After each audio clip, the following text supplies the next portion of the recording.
Chapter 19. They slept fitfully that first night, especially Samuel. He could not get over the feeling that somebody was following them. The next day, the feeling abated somewhat, but by evening Samuel saw that his father was sliding back a bit. The food Emily had sent was good, but his father needed fat meat. Samuel decided to do a quick evening hunt for a raccoon. One shot, hopefully away to the west, was all he would allow himself. With luck, nobody would hear it. They were walking southwest in marshy country, perfect for coon, and he saw tracks all over the place. He left the group resting and moved to the west of an eighth of a mile, walk hunting, and hadn't gone 50 yards before he saw a small female with 2 kits. That wasn't what he wanted, and he kept going, out from her in circles. Within 20 minutes, he came on what he was looking for, a large boar coon, halfway up a tall oak sitting on a side branch. He moved east of the coon so the sound would go west into the forest, aimed carefully, and took him in the head so that the animal fell backward off the limb, dead when he hit the ground. Samuel gutted him quickly and left the entrails for scavengers. Some people ate coon liver, he knew, and bear liver. Bear and raccoon meat were similar, but he never trusted it. An old man had once told him, "Bear and coon liver will give you the gut gripes," so he stayed away from it. Back with the others, he skinned the coon, built a small, very small fire with the driest wood he could locate, and cooked the meat in half-pound chunks, fat dripping from it. He killed the fire as soon as the meat was cooked. He forced his father to eat several helpings of it. Then he and his mother and Annie ate until they were full. He saved the rest for his father to eat over the next 2 or 3 days. They wanted to talk then, especially Annie, who was nearly bursting. "My talker is about to blow up," she told him. But he shook his head, wiped the grease off his mouth, took his rifle, and went back up the trail a 1/4 mile. He sat in a small stand of hazel brush next to the trail, dozing all night, watching. The sound of the gunshot worried him immensely, as did the smell of smoke from the fire. Even a soft breeze could carry the odor of smoke for miles. But he needn't have worried. Nobody came along, and he went back to the family at dawn and wakened them. After letting them tend to themselves in the woods, since there were no privies, he started moving again in silence. That day, they stopped for breaks 4 times, and he forced his father to eat more coon. The rest of them ate the remainder of Emily's venison and corn dodgers. They started to hit across trails about midday. There was still good forest all around them, and they walked in a beautiful green tunnel, although the trail seemed to get more beaten down as they moved southwest. Now and again, they came to cross trails that ran east-west, and they went west. These trails were even more compacted, and twice they crossed over paths with twin ruts where carts and wagons had moved through. These frightened Samuel. They were so wide and exposed that he was especially cautious in the way he let his family cross them. He stood and waited for 10, 20, 30 beats, listening, then sent one person across at a run, waiting and listening for another long stretch before sending the next person and then finally himself, which made it all the more difficult to believe when, after all that care, he got caught. On day 4, even at the slow pace, Samuel thought they had made close to 15 miles a day. They came into an area that seemed slightly more civilized.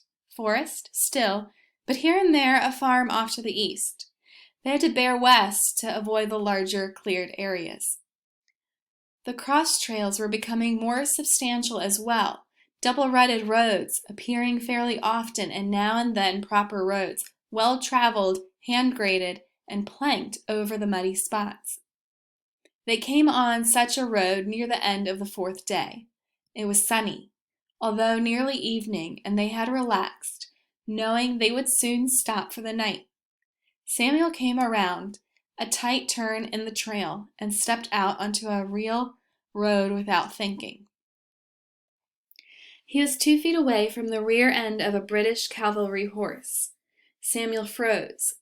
The man on the horse, an officer, was looking into the brush on the other side of the road, as was his horse, both ears cocked.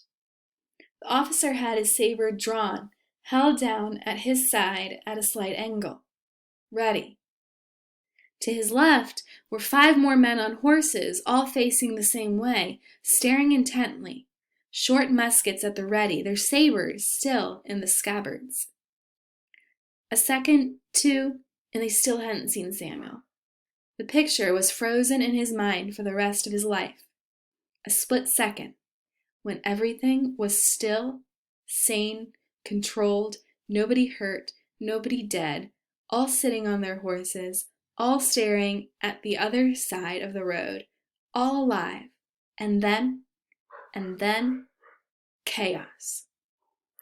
One man, young, with rosy cheeks, caught sight of Samuel and turned. His mouth opened, he called, started to aim his musket at Samuel at the same instant that Samuel raised his rifle, cocking the hammer. But before he could shoot, or the soldier could shoot, the officer wheeled his horse, which knocked Samuel away, and chopped his saber down at Samuel, just as Samuel pulled the trigger on his rifle, aiming up at the officer, the ball taking the man just beneath the chin, killing him instantly, as the saber barely caught the edge of Samuel's shoulder. Samuel fell back to see his father coming out of the woods to help him. "No!" he said as the other soldiers swung their muskets around, when, like thunder, like the very voice of the god of war gone mad, the other side of the road erupted in a shattering roar of flame and smoke. The men on the horses were blown off their mounts into the brush, dead by rebel fire. 2 horses were hit, screaming, staggering back into the brush. Samuel leaned back on his father's arm and without thinking reloaded. The rebels reloaded, followed the redcoats off the road where they had fled, and killed the wounded horses. Then, silence as about 15 men came out of the brush and checked the British dead for papers. Samuel tried not to look at the officer he had killed. As with the Indian, it had happened by reflex, so quick and final. The death bothered him, but when he thought of that saber coming down at him, he knew there had been no choice. A soldier in a blue Continental uniform came up to him. "I'm Sergeant Whitby. We're from the 30th Foot out of Philadelphia. And you?" Samuel pointed with a vague wave to his rear, where Mother and Annie came out of the brush to stand by Father. Samuel couldn't talk. He kept staring at the dead officer, whose hat had come off. The man had long brown hair that waved in the light breeze near the ground. It's like he's still alive, Samuel thought. Like that part of him is still not dead, somehow. Maybe I didn't really... Samuel's father cleared his throat. "We're refugees, trying to get to Philadelphia in safety. My wife and I were prisoners in New York, and my son Samuel rescued us. This is our daughter, Annie. May we walk with you?" "Sir, we can do better than that." Sergeant Whitby turned to his troop. "Peters, Donaldson, gather up these 4 horses. Put this man and his wife and little girl on 3 horses, and all the rest of the equipment, muskets and sabers, on the other. The rest of you get these bodies off the road." He turned back to Samuel's father. "We were sent to set up an ambuscade and take a prisoner or 2 to find out the situation in New York. Since you came from there, I'm going to consider the mission accomplished. You tell us what you know, and there's no reason you can't ride in comfort." He turned to Samuel, smiled, and said, "I take it you have no objections to walking." Samuel shook his head, then watched the soldiers drag the officer's body back into the brush with the rest, load the horses, and start back down the road toward Philadelphia, toward safety. But Samuel hung back, leaning on his rifle, watching them until they were out of sight around a bend. It was over now, he knew. The run, the madness, listening to every crack of a twig, worrying over every brush of a leaf. His parents and Annie would be safe now. A great weight came off of him then, and he thought, no, we will be safe now. It's over. But still he hung there, hesitant to go, to follow, until a young soldier came trotting back and waved at him to come. He nodded, picked up his rifle, and jogged to catch up. It was over.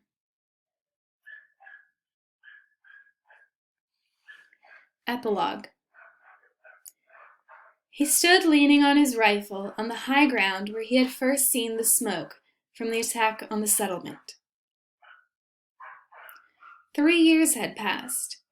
They had settled in Philadelphia in safety.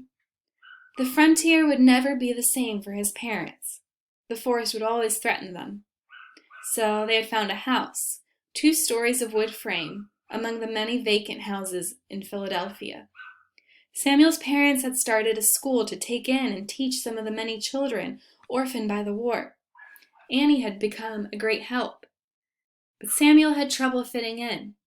Too much city, too much town, too many people, for him to feel settled, calm.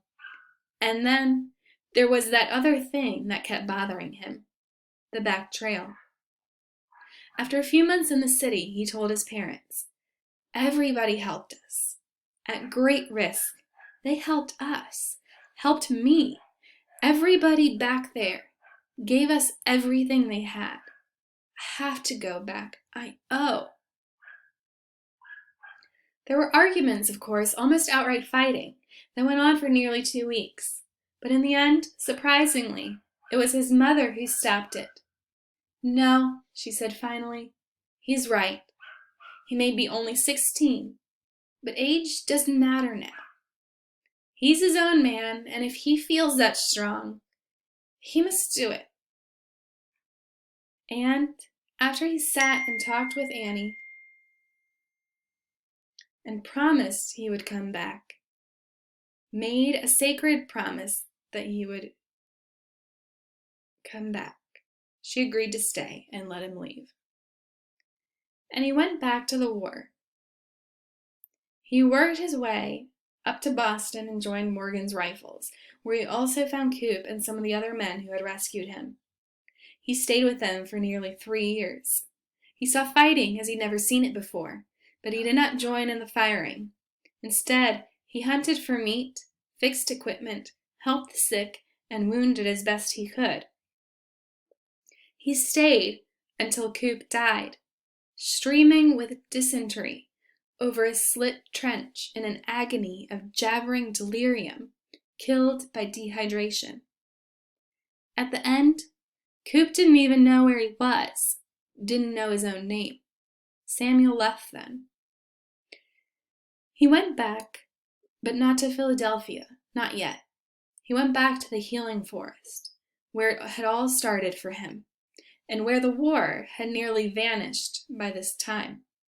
He found the clearing back in the woods that he had seen that first day, when he'd gone so far from home, hunting bear. He stood there, trying to make the last 3 years not be, thinking at last it was over. But of course, it wasn't finished. Philadelphia would be briefly taken by the British. Samuel's parents did not leave, but stayed to help the children. This time, oddly, the British treated them with great kindness, brought them food and blankets. Thousands more men would be killed, dying from bullets, bayonets, and sickness. The world would bring the war to the oceans, and naval men would die horribly at sea. France would send troops to help the American colonies, getting so deeply involved that it would destroy the French economy, weaken the government, and contribute to causing the French Revolution, in which many of the leaders who had helped America would die, beheaded on guillotines. The madness didn't end. Perhaps it has never ended. But for Samuel, it would come to a close in the soft beauty of the forest. The peace, for him, would hold.